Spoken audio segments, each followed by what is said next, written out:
setiap kami Tuhan Yesus. Terima kasih Bapa, terima kasih Roh Kudus. Di dalam nama Tuhan Yesus kami ucap syukur. Haleluya. Amin. Yes. Bersyukur kepada nama Tuhan Yesus karena Dia begitu baik bagi setiap kita Tuhan Yesus.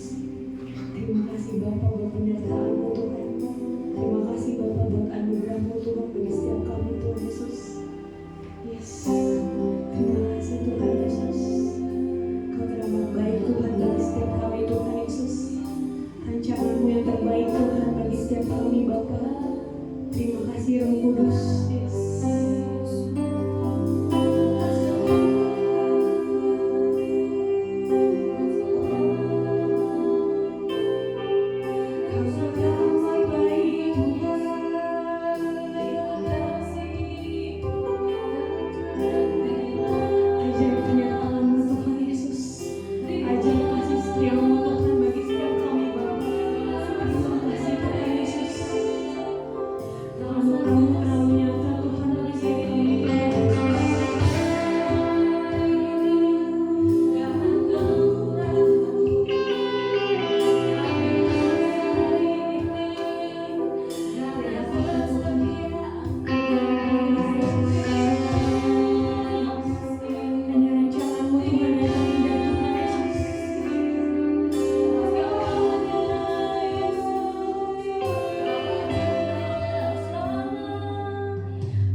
Tuhan, kalau sebentar kami beri terbaik Bapa.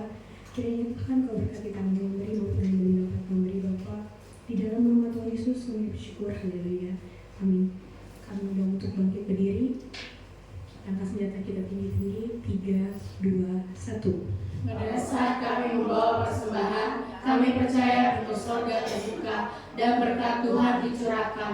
Saya perlu bisnis, pekerjaan, sekolah, dan kuliah lebih baik. Keuntungan, bonus, dan aset dilipat gandakan. Semua transaksi dibuat berhasil. Customer lama dan baru Tuhan datangkan.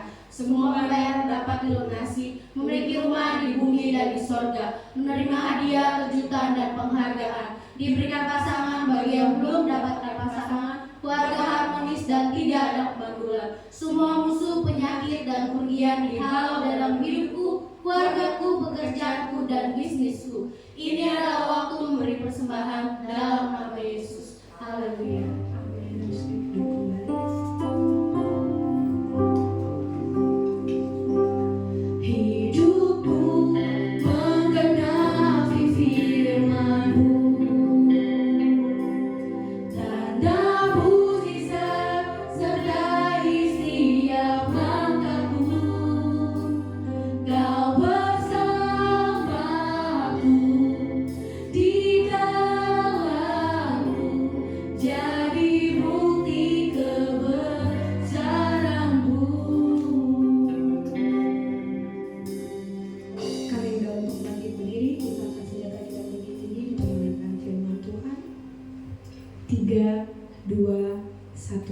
Aku percaya firman-Mu berkuasa. Aku percaya firman-Mu dapat merubah seluruh hidupku. Aku percaya firman ini adalah Tuhan sendiri. Aku siap untuk menerima dan melakukannya. Dalam nama Yesus.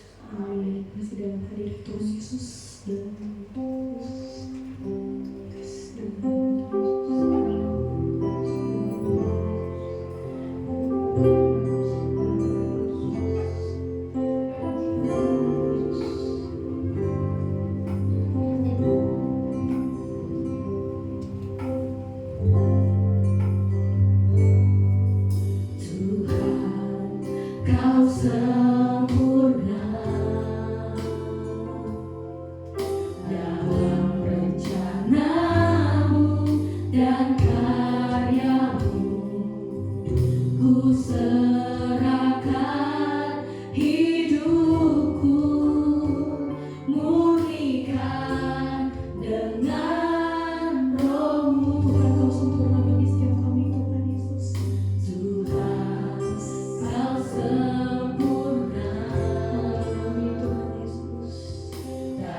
Mengenapi firman-Mu.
biasa.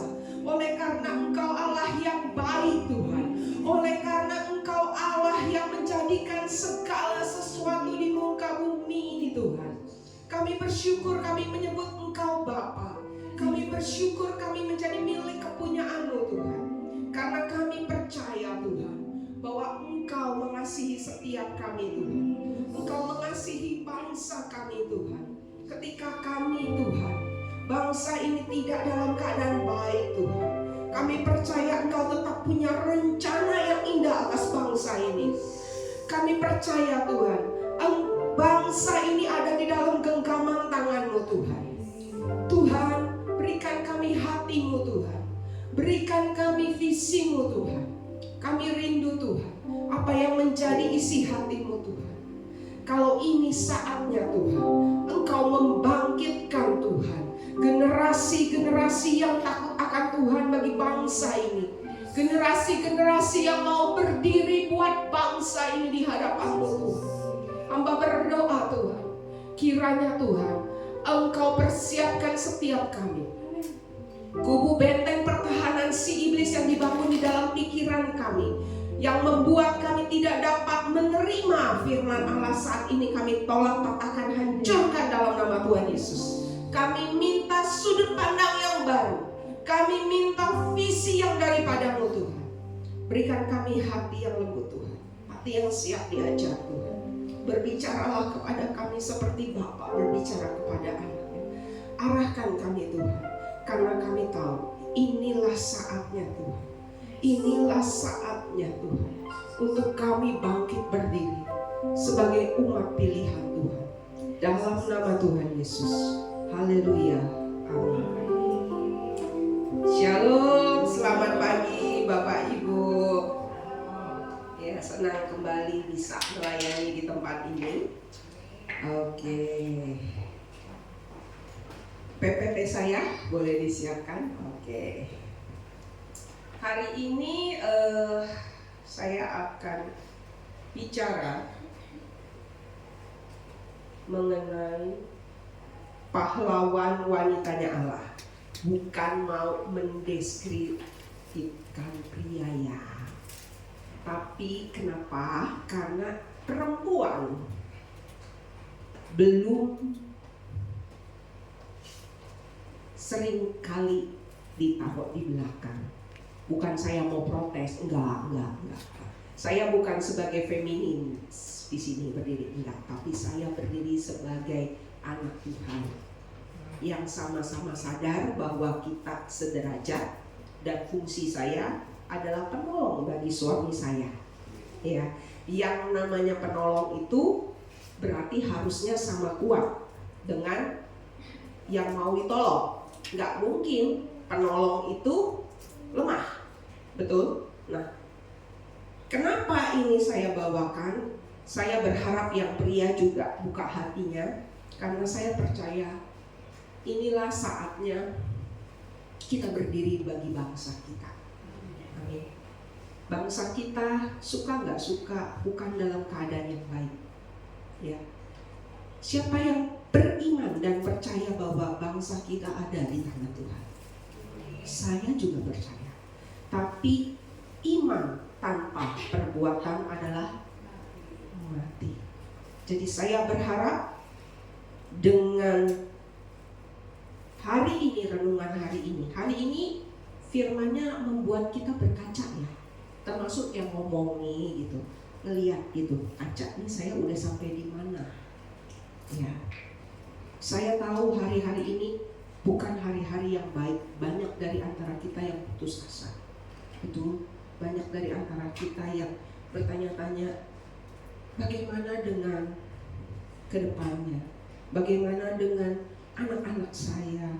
Bagaimana dengan cucu saya, dengan keluarga saya? Betul? Ya. Dan saya mau hari ini, firman ini, biarlah ini yang menguatkan setiap kita. Amin. Kenapa judulnya pahlawan wanita Allah? Ya, mungkin karena Tuhan tahu saya cewek, jadi saya dikasihnya ini ya. Oke, tapi mari kita belajar. Firman ini mulai mengusik saya ketika bulan April lalu kita merayakan RA Kartini ya, salah satu.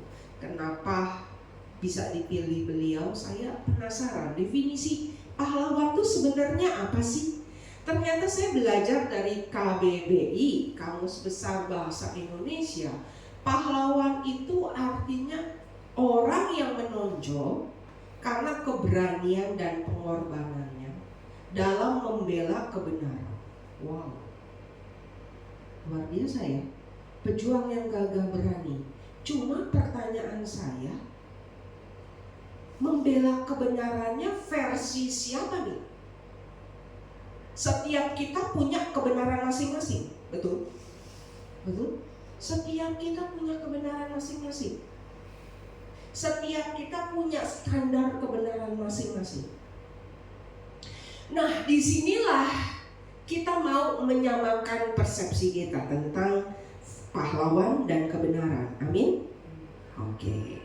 Nah, kalau kita bicara mengenai pahlawan, saya mau tanya, di dalam firman Tuhan, siapa yang Bapak Ibu anggap pahlawan besar? Kedua, Tuhan Yesus. Oh, luar biasa, itu nggak ada duanya tuh, itu memang betul-betul. Terus siapa lagi? Esther. Bu, aduh, cewek langsung disebut. Ada lagi yang lain?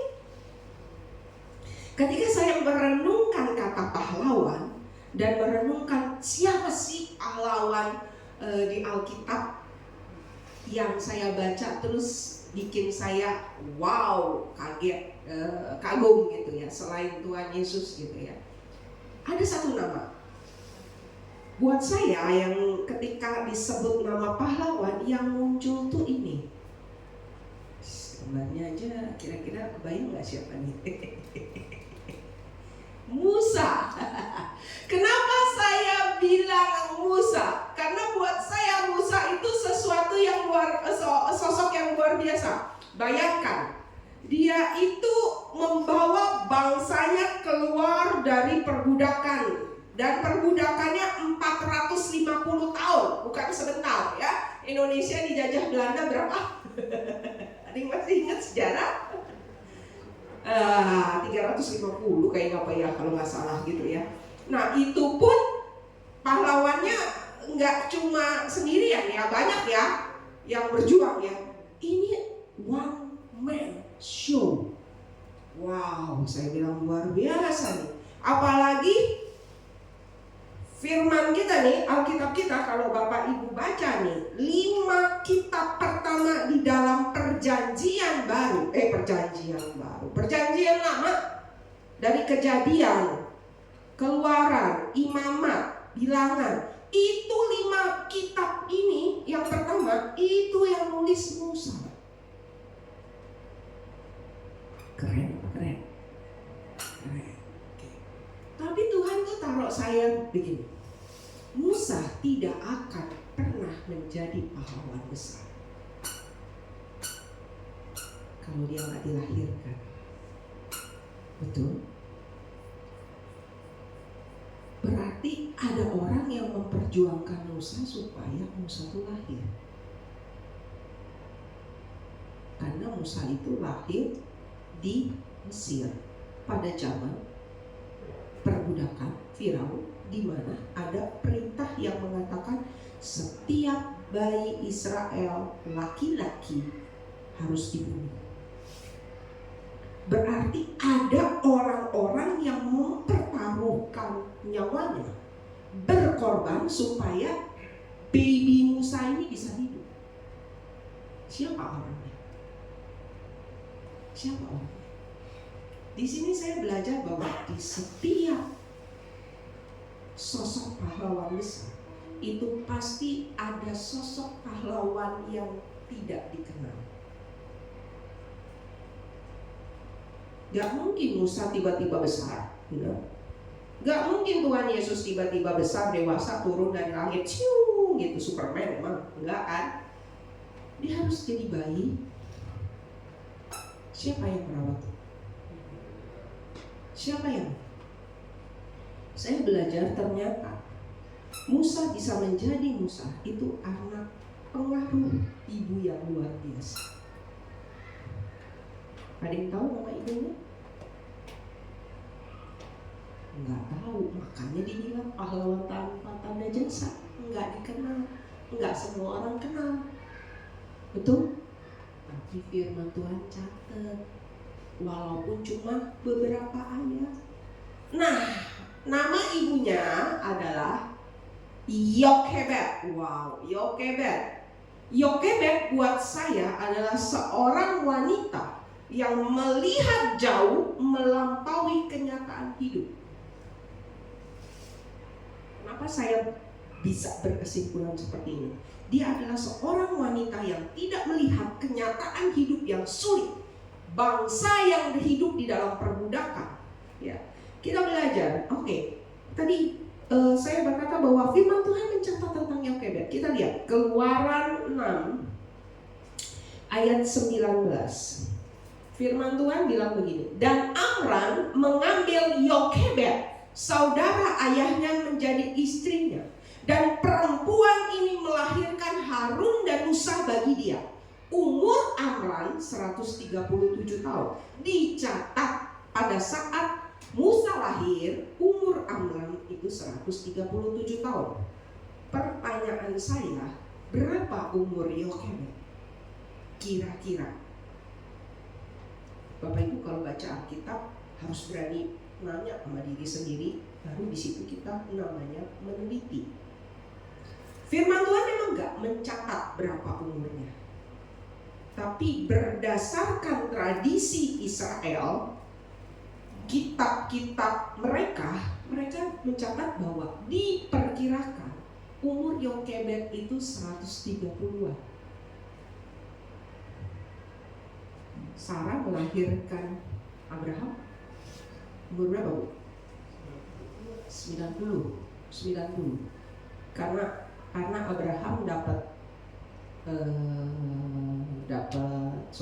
Abraham dapat anaknya itu umurnya 100, dia beda 10 tahun. 90 aja kita udah terkagum-kagum ya.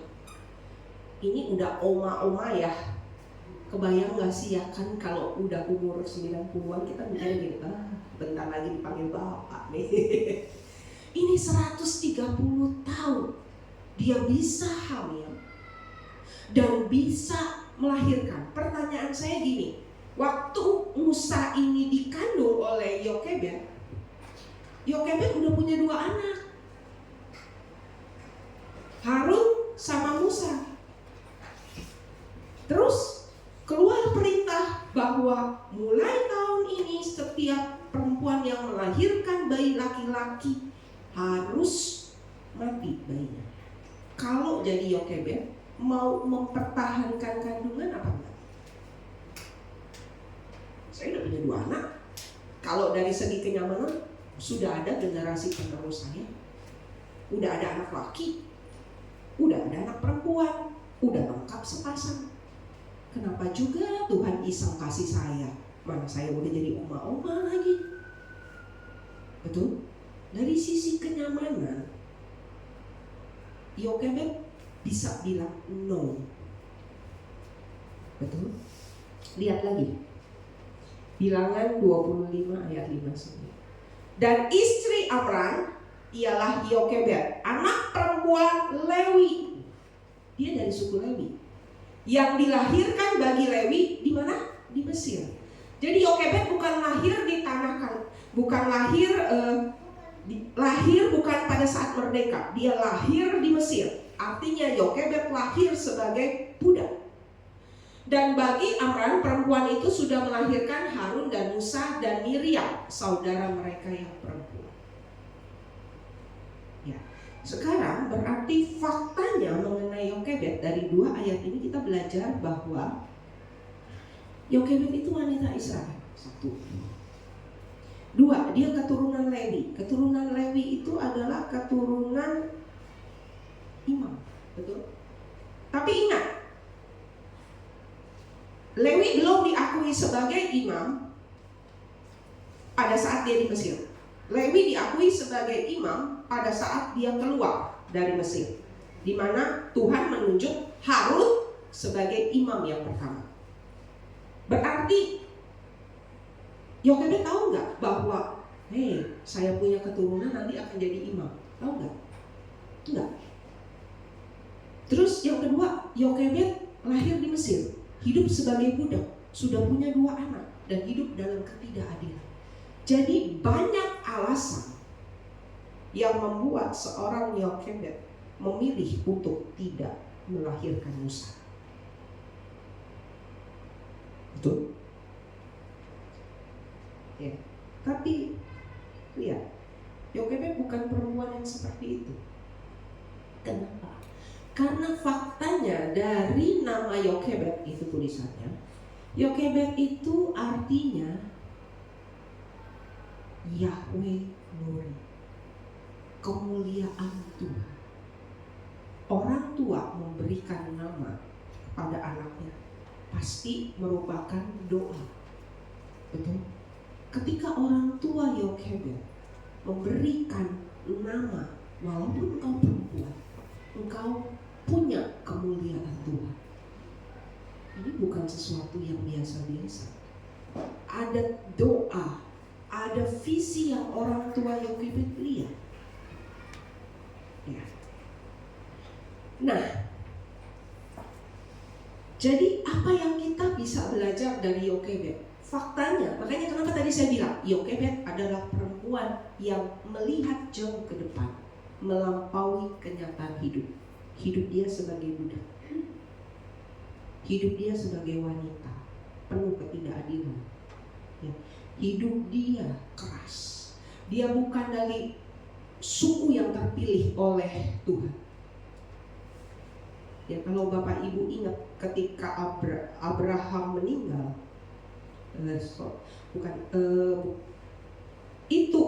Abraham itu ketika Yusuf bawa bapaknya Yusuf siapa sih kok jadi lupa? Israel meninggal, Israel memberkati 12 suku, betul? Saya tanya, Lewi dapat berkat apa? Lewi tidak dapat berkat. Ruben dikutuk karena masalah percinahan. Tapi Lewi juga dikutuk. Lewi itu dibilang begini, Lewi, terkutuklah engkau akibat kemarahanmu, akibat gerammu. Engkau akan terserak di antara bangsa-bangsamu. Engkau tidak memiliki milik pusaka.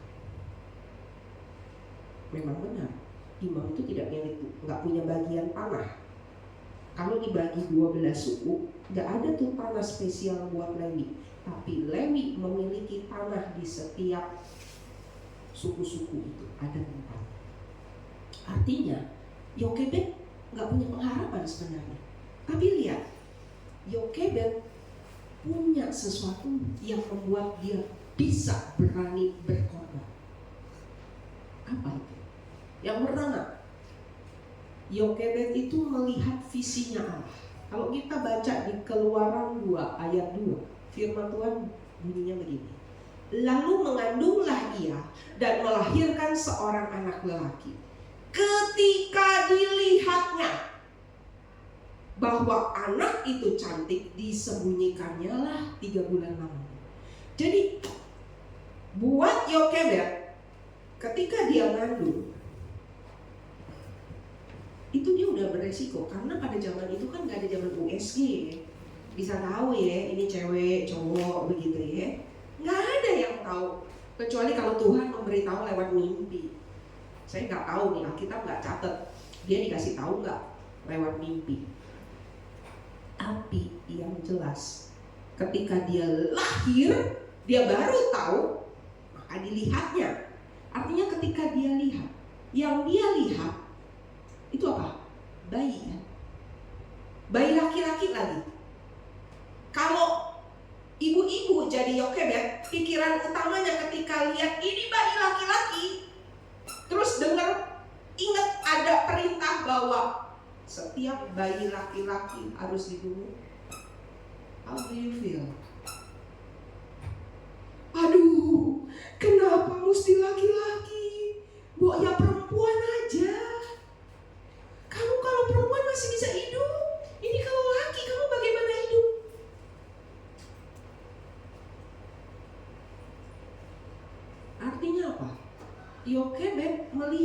bukan sekedar bayi, tapi dia lihat bisa jadi anak ini menjadi penebus buat bangsa. Anak laki-laki yang harusnya mati ini bisa jadi pemimpin buat bangsa. Itu yang dilihat. Kenapa?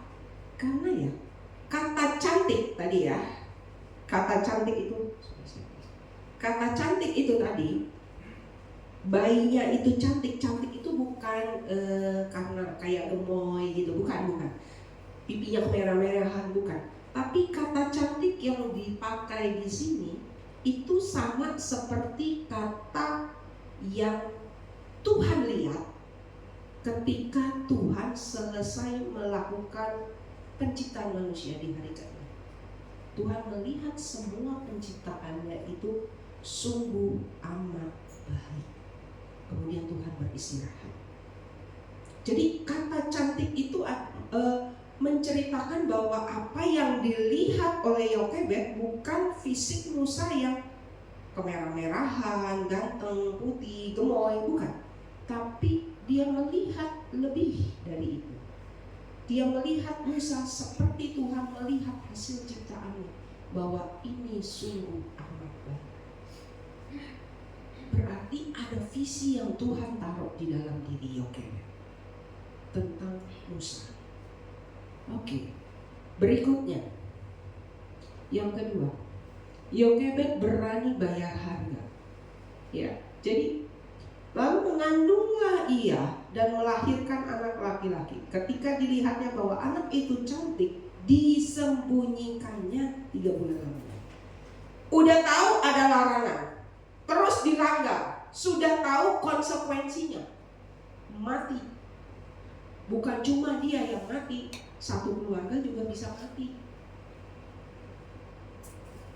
Kok nekat sembunyi? Berarti bukan cuma melihat visi. Banyak orang berhenti hanya pada visi, tapi Yokebed enggak. Kenapa? Dia berani bayar harga. Visi tidak mungkin akan terjadi kalau kita tak mau bayar harga. Siapa yang bilang visinya Tuhan itu mudah dikerjakan? No. Visi Tuhan tidak pernah mudah dikerjakan. Karena visi Tuhan itu besar. Karena Tuhan kita Tuhan yang besar. Tapi ketika kita berani bayar harganya, Tuhan juga gak tinggal di provision atas visi hanya bisa diberikan setelah sikap hati kita berani bayar harga. Penyediaan atas visi itu Tuhan berikan setelah sikap hati kita benar. Kita berani bayar harga. Ketika kita berani bayar harga, Tuhan sediakan. Jadi jangan berharap, saya sudah dapat visinya Tuhan, penyediaannya mana dong Tuhan? Lah kalau penyediaannya bisa langsung dikerjakan, langsung Tuhan berikan, buat apa Tuhan butuh kalian? Ya, Tuhan memberi kita kesempatan untuk bayar harga. Untuk apa? Kita partnernya Tuhan. Bagian kita adalah bayar harga. Amin. Oke, sudah dapat visi, sudah berani bayar harga, masalah hilang apa ada? Walaupun udah disembunyikan 3 bulan lamanya, bayinya kan gede ya, nggak bisa disembunyiin lagi. Terus gimana dong? Dia nggak nyerah pada nih, lihat.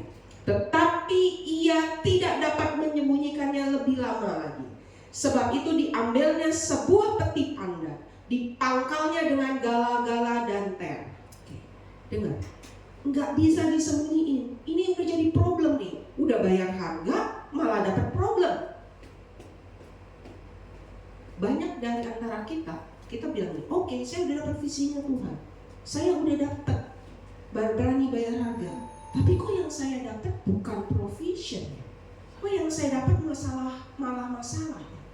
Terus kita, sebagian besar dari kita kemungkinan besar akan berhenti di sini. Kenapa? Kecewa, pahit, mulai ragu, bertanya-tanya, benar nggak ya saya dapat visi dari Tuhan? Benar nggak ya? Apa ini cuma mau-maunya saya? Iya. Ketika tidak dapat disembunyikannya lagi, apa yang dilakukan?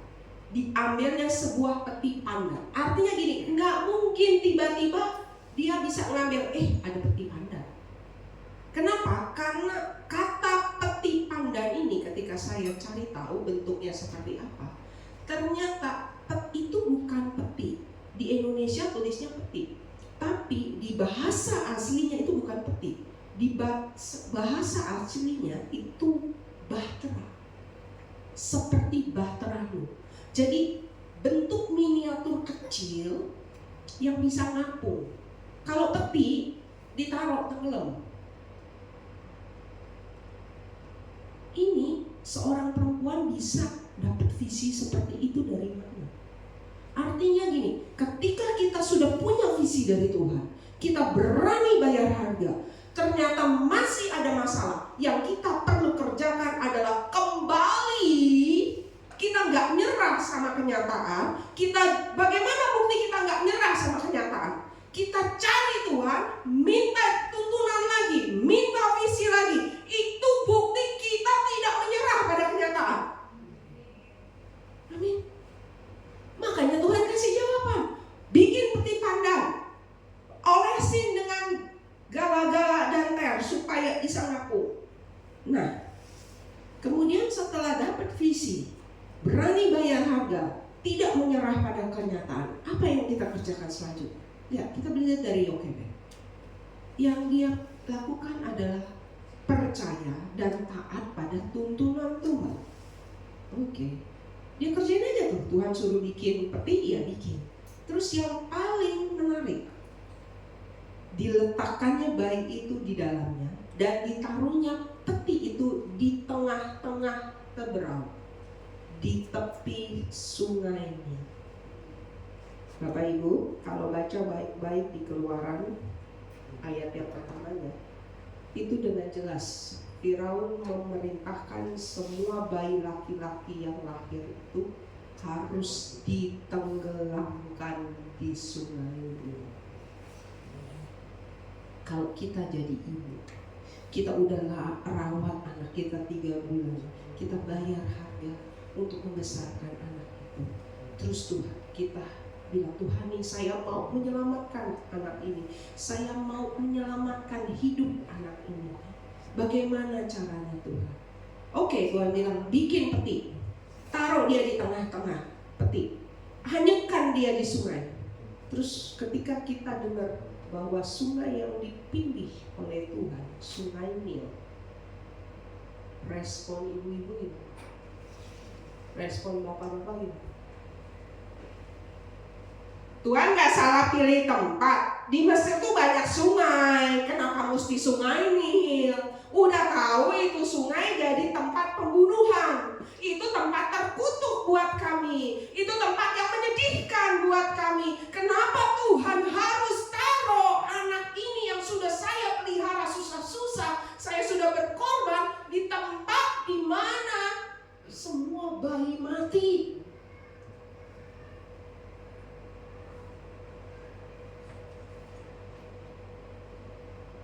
Nah, Tuhan kita bukan Tuhan yang begitu. Tuhan kita adalah Tuhan yang mau mengubah kutuk jadi berkat. Masalahnya ketika Tuhan mau mengubah kutuk jadi berkat, kita percaya enggak? Kita percaya enggak? Selama ini kita merasa hidup saya dikutuk, hidup saya penuh kesusahan. Tiba-tiba Tuhan berkata, saya mau berkati kamu, tapi kamu harus lakukan ini. Ada tuntunannya. Terus kita mau bilang apa? Apa mungkin ya Tuhan? Ya. Yang Yokebed lakukan adalah percaya dan taat. Iman tanpa perbuatan sia-sia. Kita nggak bisa cuma bilang, oke, saya dapat visi, saya udah berani bayar harga, saya tapi tetap masalah. Tapi saya nggak melihat kenyataan, dikasih tuntunan. Terus tinggal langkah selanjutnya. Udah dapat tuntunan, mau ngapain? Kita harus percaya dan taat. Karena kita nggak bisa bilang, Tuhan saya beriman, tapi kita tidak melakukan apa yang Tuhan kasih tahu sama kita. Walaupun mungkin yang Tuhan kasih tahu itu menggoncangkan kita, karena sesuatu yang Tuhan suruh itu di ruang pemikiran kita. Disuruh taruh di sungai Nil. Ada banyak sungai, kenapa mesti sungai Nil? Itu pertanyaan. Berikutnya, berserah bukan menyerah. Ya, ketika sudah ditaruh di sungai Nil, dia tidak meninggalkan Musa sendiri aja. Yokebed menyuruh Miriam untuk melihat apa yang akan terjadi dengan Musa. Menyerah dan berserah itu tipis. Ya. Kakaknya perempuan berdiri di tempat yang agak jauh untuk melihat apakah yang akan terjadi dengan dia. Saya mau katakan, menyerah dan berserah itu beda.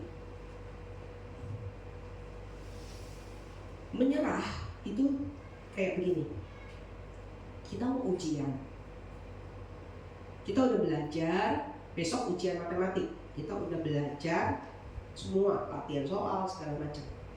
Ketika kita tiba waktunya untuk ujian, begitu kita lihat soalnya, soal nomor 1, susah banget nih.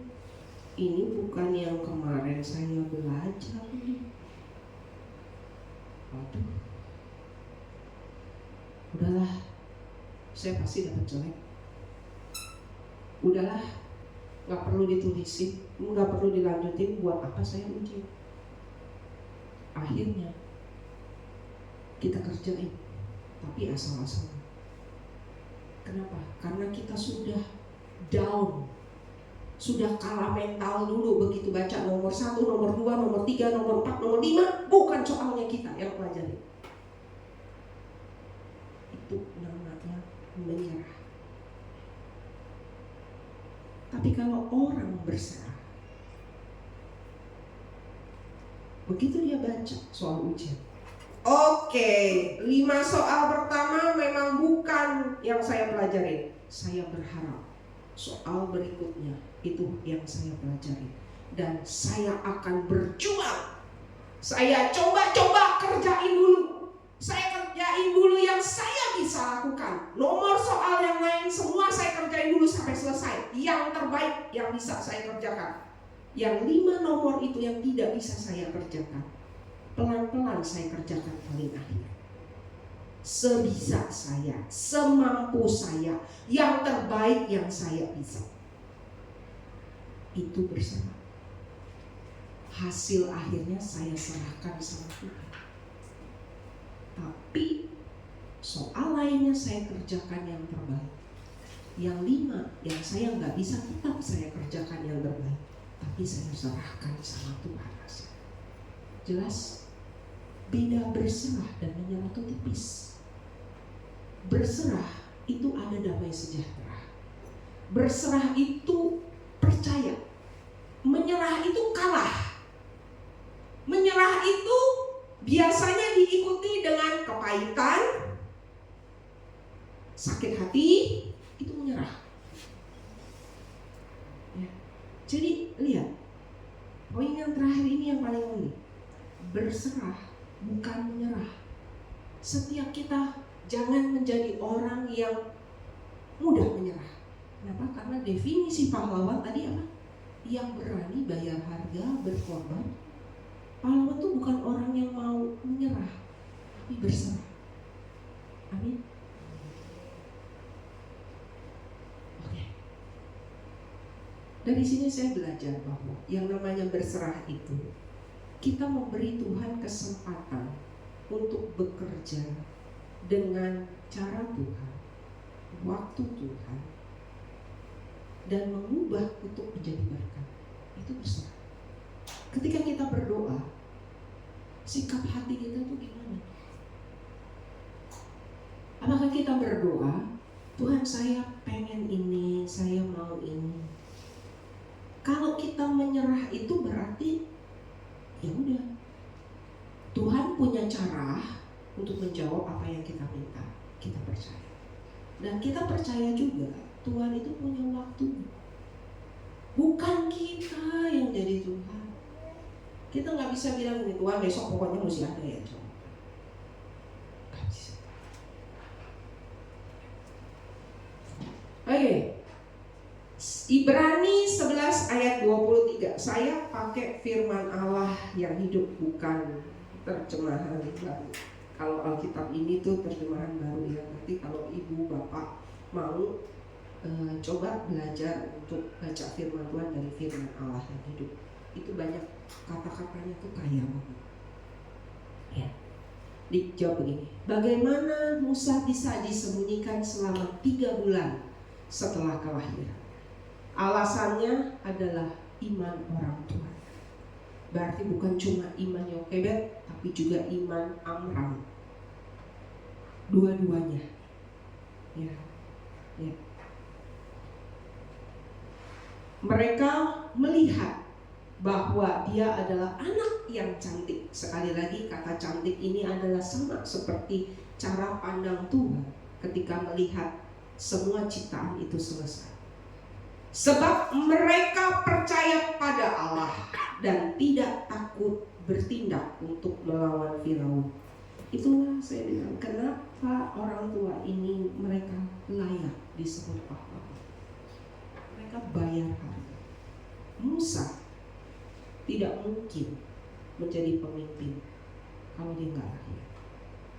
Dan ketika Musa dilahirkan, bukan cuma oleh ibunya yang mengandung, melahirkan, jaga kandungannya. Lihat, ada 2 wanita lagi yang berperan dalam hidup Musa. Siapa? Sifa dan Pua. Itu bidan-bidan.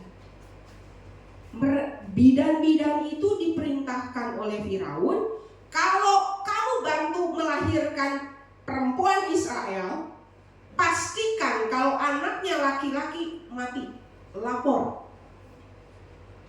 Ternyata 2 bidan ini tidak melapor. Itu membuktikan apa? Ada 2 lagi pahlawan. Kalau bidan itu melaporkan, habis sudah, betul? Artinya di setiap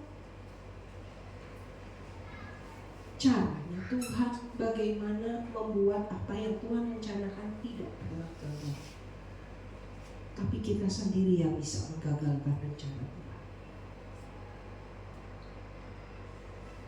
Terakhir, saya mau baca di Ibrani 11 ayat 6. Saudara tidak mungkin menyukakan hati Allah tanpa iman. Betul? Artinya apa? Tanpa iman itu artinya kita harus bergantung pada Tuhan.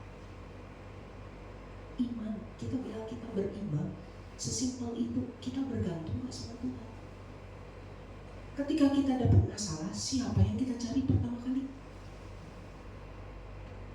Siapa yang kita laporin pertama kali? Siapa yang kita minta nasihat pertama kali? Bapak Ibu jadi orang tua, terus punya anak, dapat masalah, anaknya lagi masalah, anaknya cerita ke tetangga duluan, saya dapat masalah di sekolah, saya dibully. Bapak Ibu jadi orang tua rasanya apa?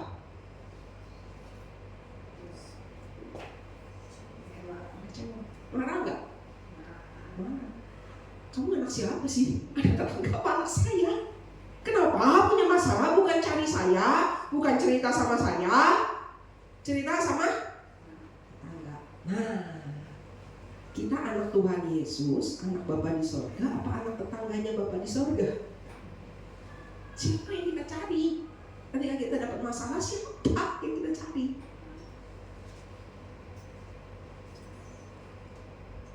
Barang siapa ingin datang kepada Allah, dia harus percaya bahwa Allah ada.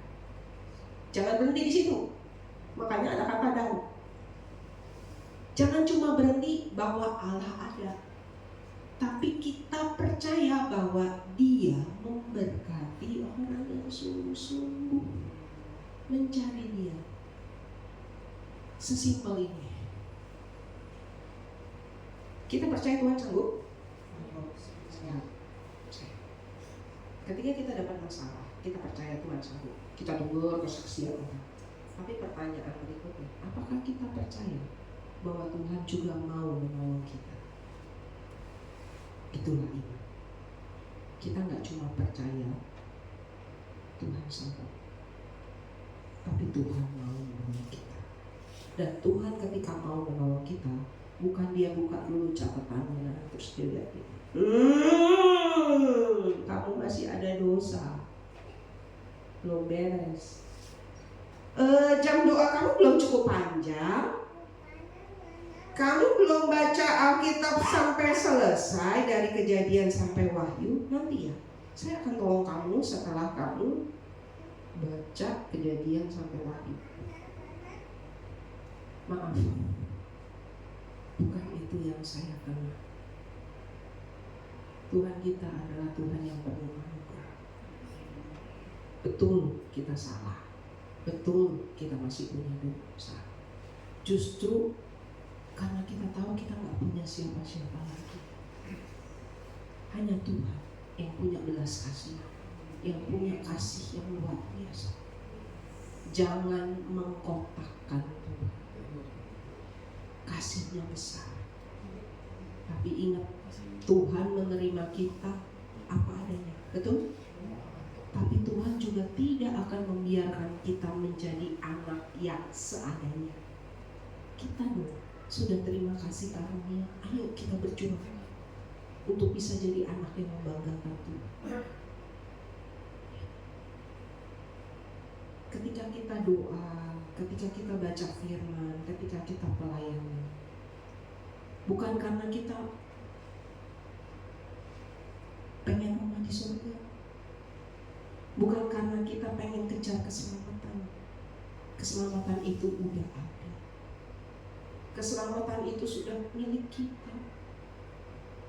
Kalau hari ini kita masih diberi kesempatan untuk berdiri, untuk melayani, untuk hidup, itu sebagai syukurnya kita. Oke. Saya tahu banyak dari antara kita yang sedang berdoa.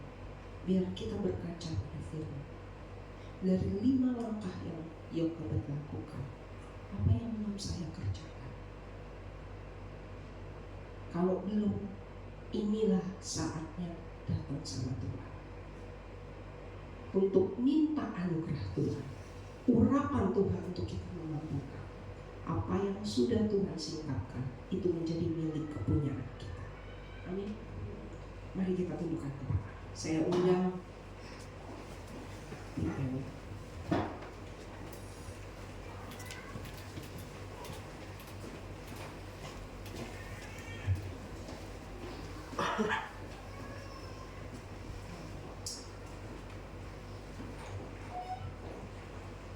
Tuhan,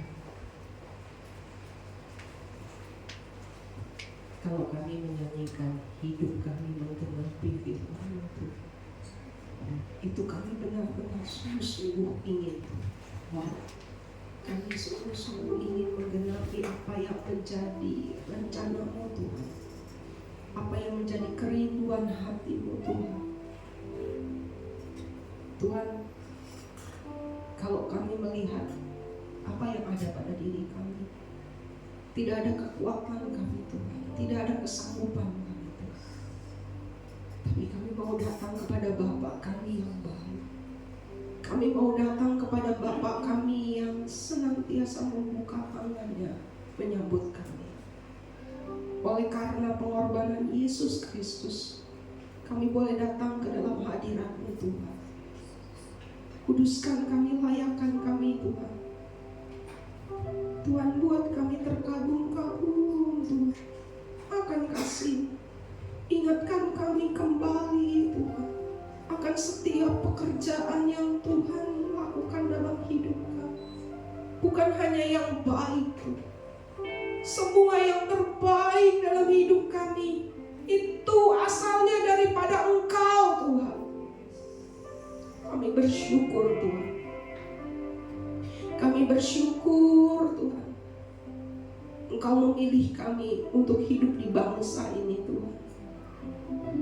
Inilah saatnya Tuhan, kami berdiri bagi bangsa ini. Kami berdiri bagi keluarga kami Tuhan. Buat kami Tuhan, berikan kami visi apa yang harus kami kerjakan untuk keluarga kami Tuhan. Berikan kami keberanian Tuhan untuk melangkah Tuhan. Berikan kami kekuatan Tuhan, karena kami tahu Engkau Allah yang ada di dalam setiap lembah kekelaman kami. Terima kasih buat janji-Mu yang indah. Kalau kami belum berani bayar harganya, biar hari ini menjadi titik balik kami. Kami berani bayar harga Tuhan. Kalau kami sempat undur karena masalah dan kami melihat kenyataan, kami terbentur Tuhan. Hari ini Engkau Allah yang menghibur kami dan menguatkan kembali hati kami untuk kami kembali kepada visi kami yang Kau berikan. Terima kasih untuk kesempatan berubah. Terima kasih untuk kesempatan bertobat. Karena selagi masih punya kesempatan hidup, biarlah hidup kami menjadi saluran berkat. Hidup kami menjadi pelaku firman-Mu. Dalam nama Yesus. Haleluya. Amin.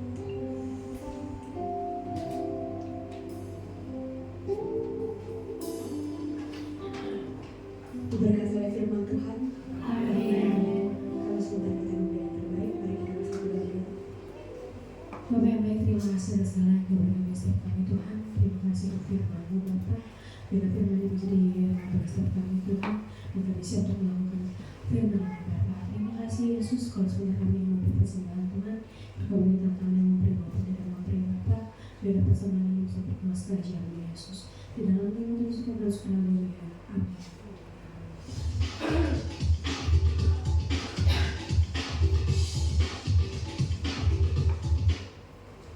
Shalom saudara, berikut pengumuman untuk minggu ini.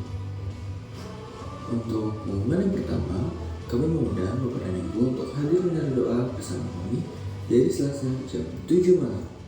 Hari Sabtu, ada ibadah youth di gereja jam 6 sore. Untuk kakak remaja, jangan lupa datang ya. Hari Minggu, ada ibadah raya seperti luar biasanya di gereja jam 9 pagi dan jam 5 sore. Mari kita terima kuasa dan lawatan Tuhan. Demikian pengumuman untuk minggu ini. Selamat hari Minggu. Tuhan Yesus memberkati. Teman-teman, kalau sebentar kita yang mengakhiri ibadah kita, kami mohon untuk bangkit berdiri.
kasih Bapak, terima kasih buat umat-Mu yang hadir saat ini. Mungkin ada keperluan, mungkin ada kegiatan lain, percaya Tuhan.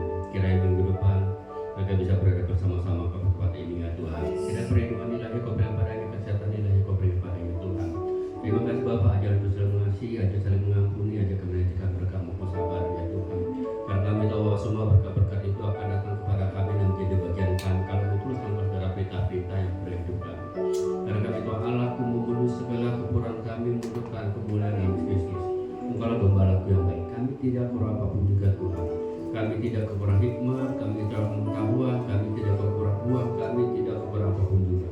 Karena Engkau gembala kami menjadikan segala kami butuhkan ya Tuhan. Dan kami berjanji kepada kami bangsa-bangsa, raja-raja, anak-anak rohani, kekayaan bangsa-bangsa dan berkat dan sejahtera atas kami dan kerajaan tempat atas jemaat-Mu ya Tuhan. Ketika mereka diberkati, mereka bisa berubah pembangunan suara di bumi Tuhan.